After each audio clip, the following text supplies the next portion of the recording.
Students, আজকে তোমাদের কোষে দেখি 2-এর এই এমসিকিউগুলো করাবো, শেখাবো।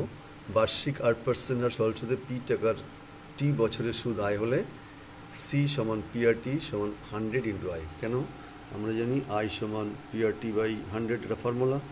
বজ্রগুণ করো, এর নিচে 1 আছে, পিআরটি সমান 100 ইন্টু আই। কোনো মূলধন নির্দিষ্ট সরল সুদের হারে 20 বছরের দ্বিগুণ হলে কত বছরে 3 গুণ হবে? তাহলে আমি ধরলাম আসল 100 টাকা, 100 টাকা। তাহলে 100 টাকা 20 বছরের সুদে আসলে 200 টাকা হচ্ছে, কত বছরে 300 হবে? তাহলে এখানে 100 টাকা আসল হলে সুদ আসল যদি 200 হয়, সুদ হচ্ছে 100 টাকা, এখানে সুদ 200 টাকা। 100 টাকা সুদ হচ্ছে 20 বছরে, 200 টাকা সুদ হবে 40 বছরে। দেখো এই অঙ্কটার ক্ষেত্রে দেখো আর মূলধন বার করতে হবে। তো মূলধনের ফর্মুলা কি? পি সমান আই ইন্টু 100 বাই আরটি।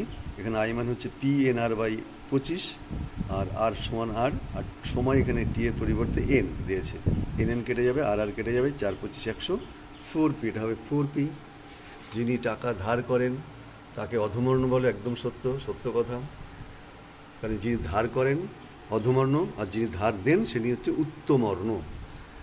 এই যে এত % সরল সুদের এত টাকা হলে সুদ আসল কত? দেখো সুদ হচ্ছে কত?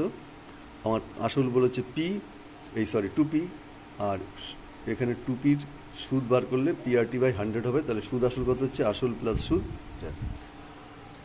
আসল এবং সুদ আসলের অনুপাত হচ্ছে 8:9। আসল 8 টাকা জুড়লে সুদ আসল 9 টাকা। আচ্ছা, সুদ হচ্ছে কত? 9 - 8 1। 8 টাকার 1 বছরের সুদ 1 টাকা। 100 টাকার 1 বছরের সুদ কত? 100/8, 12.5%। এগুলো দেখে নেবেন। Thank you.